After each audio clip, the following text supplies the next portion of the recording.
Hi there, everybody. Richard Fulmer here, and welcome to another Richard's Rock Rambles. So this is just going to be a quick video to show you what I got over the weekend. My buddy and I went through to the waterfront. Noel Small, very good friend of mine, and they had a vinyl fair there, which they have, I think, every couple of months. It's pretty big, quite a few traders. Lots of variety, quite a few LPs, there's CDs, DVDs, books, t-shirts, you name it, it's on sale.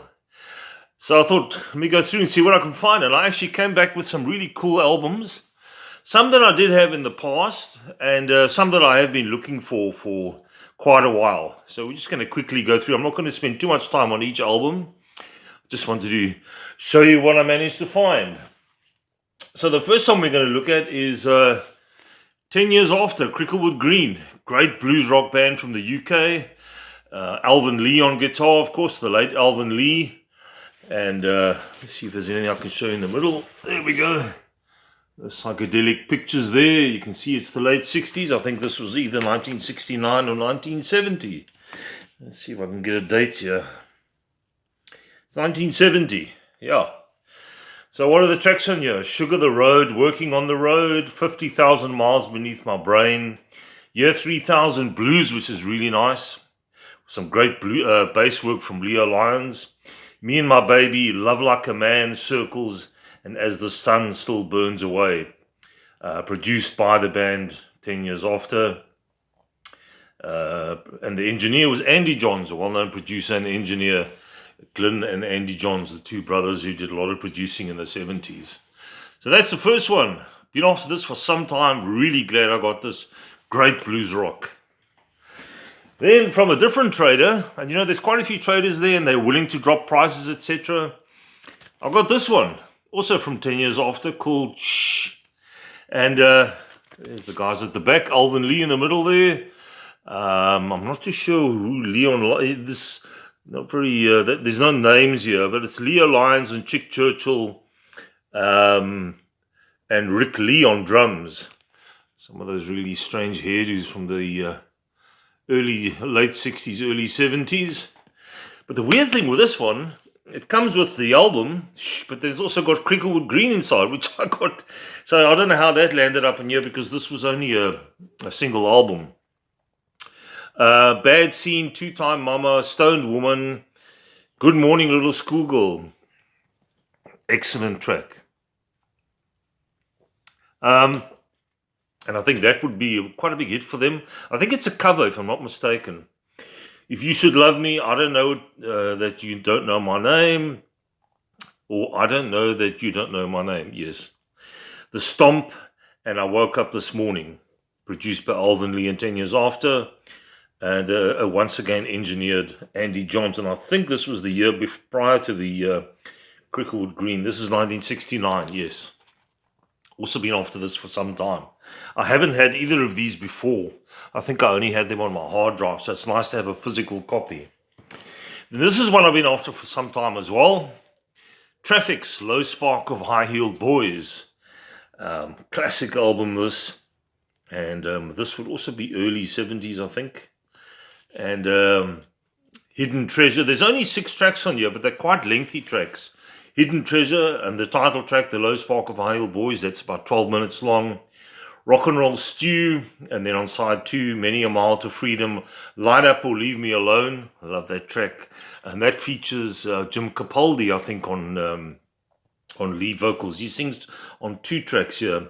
And then the last track is Rainmaker. That's also 7 minutes. And 39 seconds. There's not much to show you inside. It's just it's not a gatefold. I'm not sure if this was originally a gatefold, but I thought this was a cool price, and I thought, what the hell, let me get it. I have been looking for it for some time. There's a picture of the band at the back, and that's Steve Winwood over there, and that's Jim Capaldi. And I think this will be the first album to feature this guy on percussion. I don't have his name here, but he would stay with him for a few for a few releases, including a couple of live albums. Traffic, excellent stuff. Moving on. Now, I can't show you the original cover of this. This has got the original cover, but I'm going to show you the back because the cover's got a bit of controversy with it, and I don't want to get into trouble on YouTube. And you'll know what I'm talking about. Blind Faith's one and only album that they ever did. Ginger Baker, Eric Clapton, Rick Gretsch, and Steve Winwood, sort of a super group. And this would also have been 1970, I think. 1969.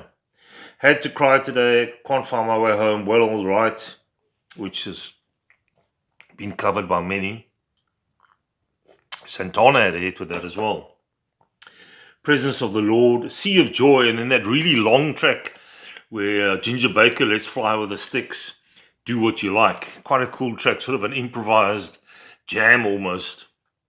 And I'm not a massive Clapton fan, but to me, this, Cream, Derek and the Dominoes, and what else? Stuff with John Mayall.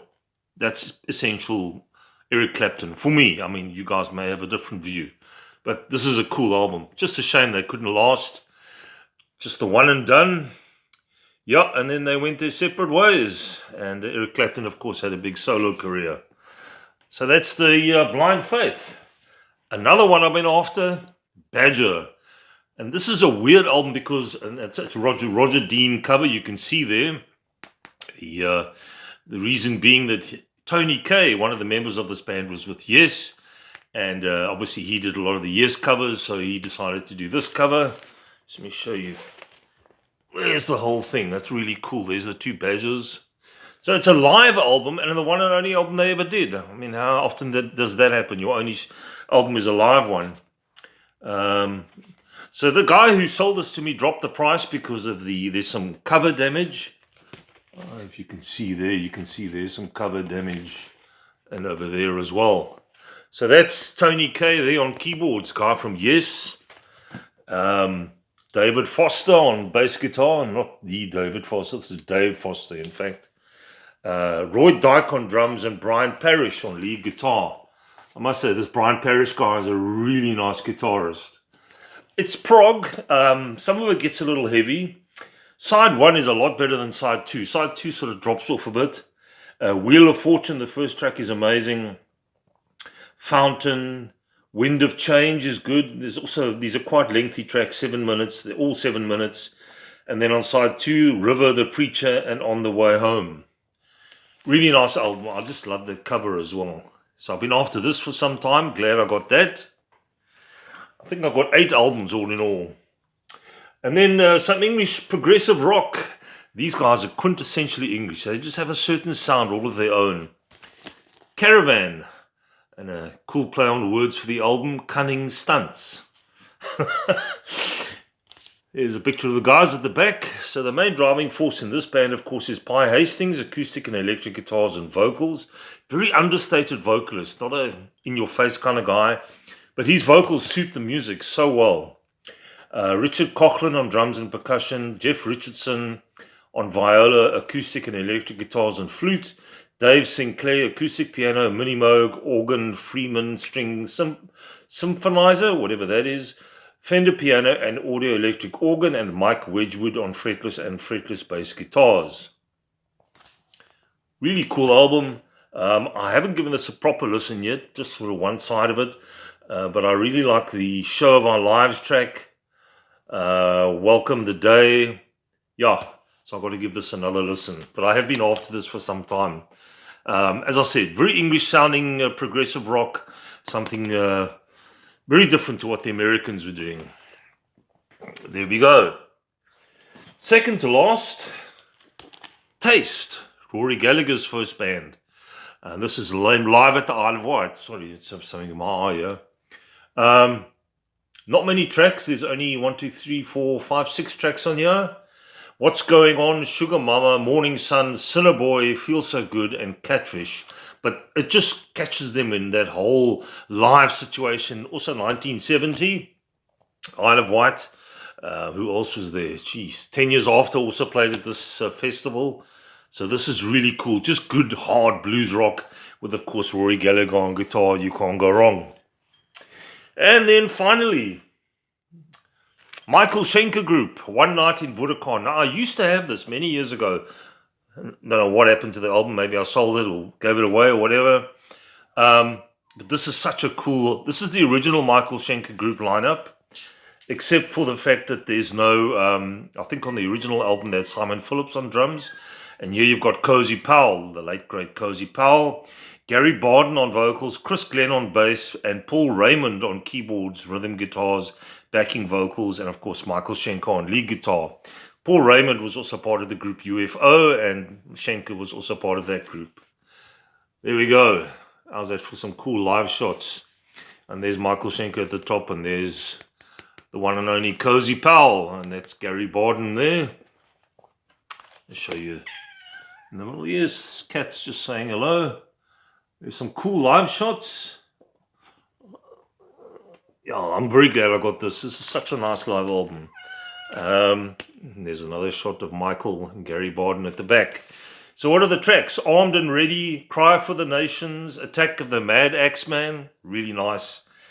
But I Want More, Victim of Illusion, and Into the Arena. Into the Arena was that instrumental track with some smoking guitar from Michael Schenker.